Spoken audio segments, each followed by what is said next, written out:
Hi, welcome to Breakfast All Day. Alonso, Matt, Christy, digging into a Netflix original that's gotten a lot of talk online. We had to check it out for ourselves. The Perfection. Christy's going to try to explain it. The Perfection is batshit crazy. And basically, you should just go and watch this for a second and then go see it and then come back to us. We're going to talk about it for a little bit. We're going to be vague and then we're spoiling the shit out We're going to try to be vague but there are so many delights in store for you that we don't want to ruin. However, it's been out on Netflix for like a week at this point. And so, yeah, that's like a year. It's all over. Yeah, Netflix has moved on. In normal time. So Allison Williams is a once brilliant cello prodigy. This is basically Showgirls in the world of elite cellists. She was a brilliant cello player, and something happened, and she had to take a break from playing. And while she was away, this other young, brilliant cellist, played by Logan Browning, shows up at the same elite academy.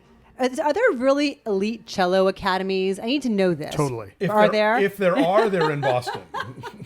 So Logan Browning now takes her place as like the up-and-coming hot young cellist who has like billboards of herself internationally.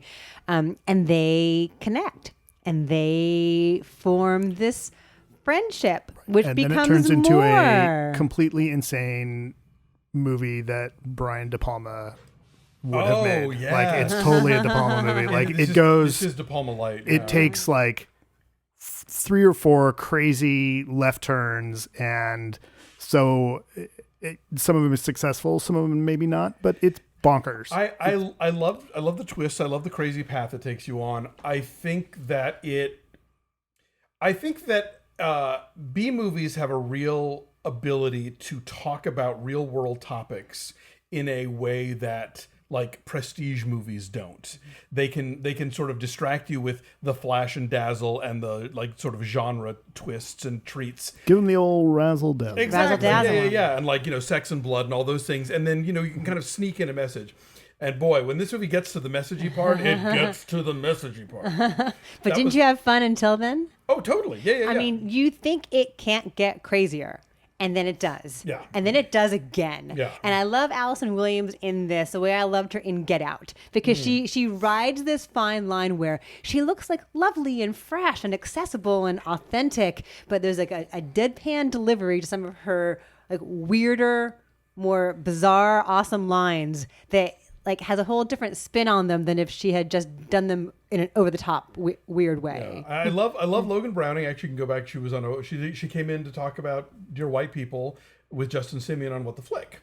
Oh, we had her in studio. And she's stunning. Yeah, she's stunning and smart, and I think really like there's a lot going on with her that I hope directors see this and like put her in something better than this, but I like this. I'm not This would be a good calling card for her. I'm not going to crap though. on this, but I think this is hopefully a springboard to something better. And I just did a commentary linked interview with Steven Weber for a new Jeffrey Blu-ray that's coming out in a week or two. I'm kind of glad I didn't see this first. Why? Wouldn't you want to talk to him about it? Well, I do now, but I think it would have made it weird then, But that's all I'll say. And now we're going to spoil. Now we are spoiling because we can't talk about this really without spoiling it. Right. Okay. So if you're planning on seeing this, Stop now. stop now. But then come back. Yes, please. So when she cuts off her hand, when she cuts off her own hand, I mean, there are so many moments where I was like squirming and screaming and like, ah! I mean, I don't know that I knew that the whole thing was a hallucination the whole way through. No. And I like the trick of rewinding and backpedaling to get to the point where The everything other angle, changed that you didn't know about. Here's where the problem I had with the whole first section is that like it's one of those schemes that only works if everything happened exactly the way it happened, So in other words, if at some point like Logan Browning's character had been like, oh, you know what, I don't feel well, I'm not going to get on the bus, or like there are all these detours where she could have done something different and it would have blown the whole plan. Like the plan only works because she happens to pick exactly the right things to do that puts Allison Williams in the right place. Why do you want realism?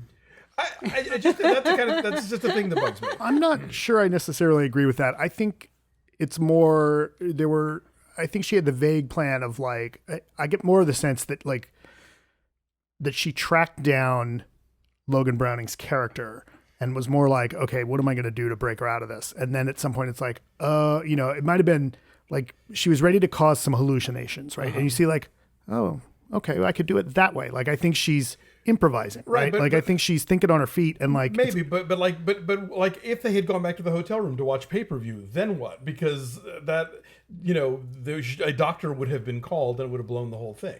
Maybe she still freaks out and thinks she has bugs in her arm. Yeah, she wouldn't necessarily. I mean, she doesn't necessarily have to call the doctor, right? But she improvises though when she sees the cleaver. When they're out of the open air market. Right. She didn't like bring a cleaver with her. She's like, snags it. Here's a thing that's going to be useful. Again, this is not a deal breaker for me, but it was just a thing where I was like, this seems really like the dominoes are falling in a very specific way in Allison Williams' favor.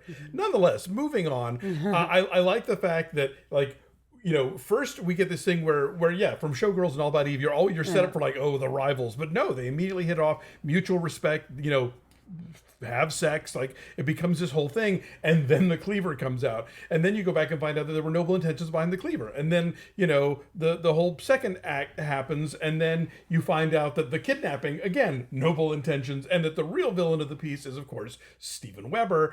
And that's the thing for me where it's like, I think it was Monica Castillo on Twitter who said, this feels like somebody wanted to make a Me Too horror movie and then reverse engineered the whole thing. Yeah. And because by the time they get to that, like they make it so clear and they push it so hard. It's like, yes, movie, I get it. You don't have to say it this many times for us to understand what has transpired and why he deserves to be punished. But this has not been a movie that's been subtle the whole way through. This is true. So why be subtle now when you get to the denouement?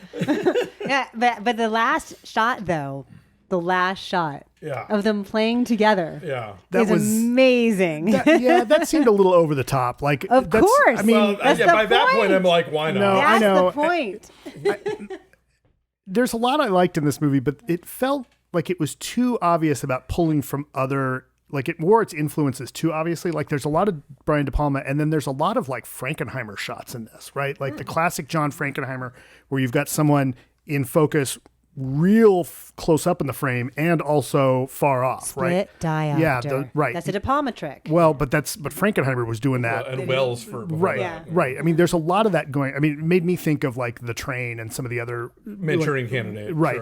Sure. Jordan Peele does that in Us for a big right, section. and so you get that, especially like you'll hear it'll be close up on somebody's ear while somebody else is playing, and it's like, oh, we're getting the point of view of that. Like I got it, right? Trying to put you on edge. No, it's like the twist. It got to a point, a couple things. It got to a point where it's like, it almost was hard to go along with it, but I still did. And then the other thing is, I think there were certain things they were doing too early that tipped its hand too early. Like what? Like she's like, when she's like, oh, do you want some ibuprofen? And she pulls out the prescription bottle. And it's like, oh, that's not ibuprofen. I'm like, that's like, yeah, yeah. They're large and brown. Also, right, I don't but think you're supposed to take ibuprofen when you've been drinking. I think you have to drink. You're supposed to take aspirin instead. But when she's like, "Oh, you want some ibuprofen?" and she pulls out the prescription bottle, and I'm like, "Oh, this is a setup. She's gonna do something. This is not cool."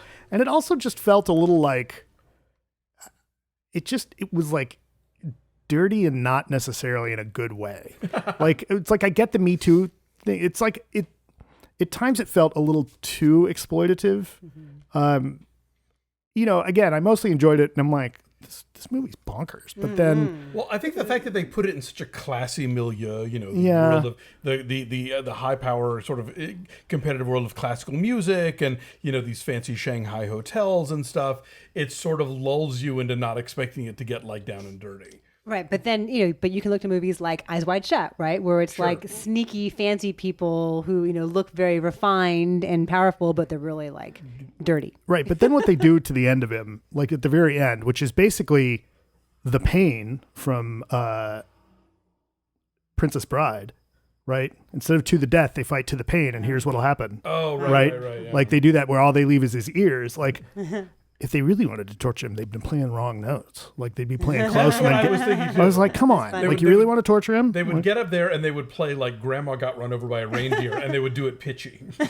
Right. Like little kids practicing the recorder. Yeah. Right? Like make him listen to that. That's a fun bit of casting with Steven Weber, I think, because it's not the kind of role we ordinarily see him in. No. He's usually he's pretty super wholesome, does a lot of comedy Very ordinarily. innocuous, Yeah, so this is sort of fun to see him use that wholesome, handsome exterior for a creepy method. He's great. I all due respect. Well, I had fun, and I thought it was stylish. We should mention who Richard Shepard directed this, who also, he's like journeyman, been around forever. Did he The Matador. And Dom Hemingway. He did the Linguini incident back in the 90s with Rosanna Arquette and David Bowie. Like he did the Hunting Party with Richard Gere and Terrence Howard. He's directed a bunch of episodes of Girls in recent years. He's done a lot of television. So it's not a name that like popped out when it first was like, who's Richard Shepard? And then I realized, oh yeah, I've seen a lot of his films. Right. But this strikes me That's as his relationship with the lead. Allison Williams. Allison Williams, who was on Girls. Yeah. There you go. Oh, that makes sense. But this strikes me as more stylish and more lurid and kind of over the top than his previous films. I mean, this is the kind of movie that could have been a Twilight Zone episode, and I think really it's kind of 3 Twilight Zone episodes. Like each section has its own twist, but it works. You know, I just wish that it had.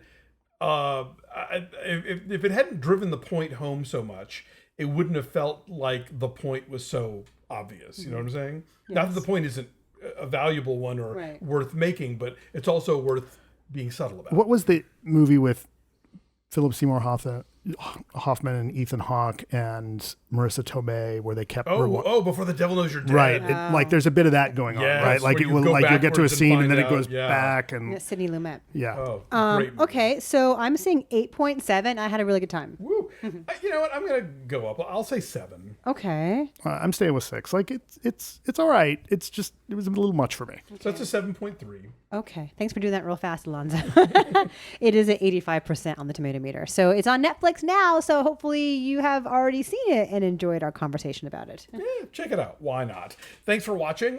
Subscribe to our YouTube channel and like this video while you're here. What the heck? Follow us at BeFastAllDay on Twitter, Instagram, and Facebook.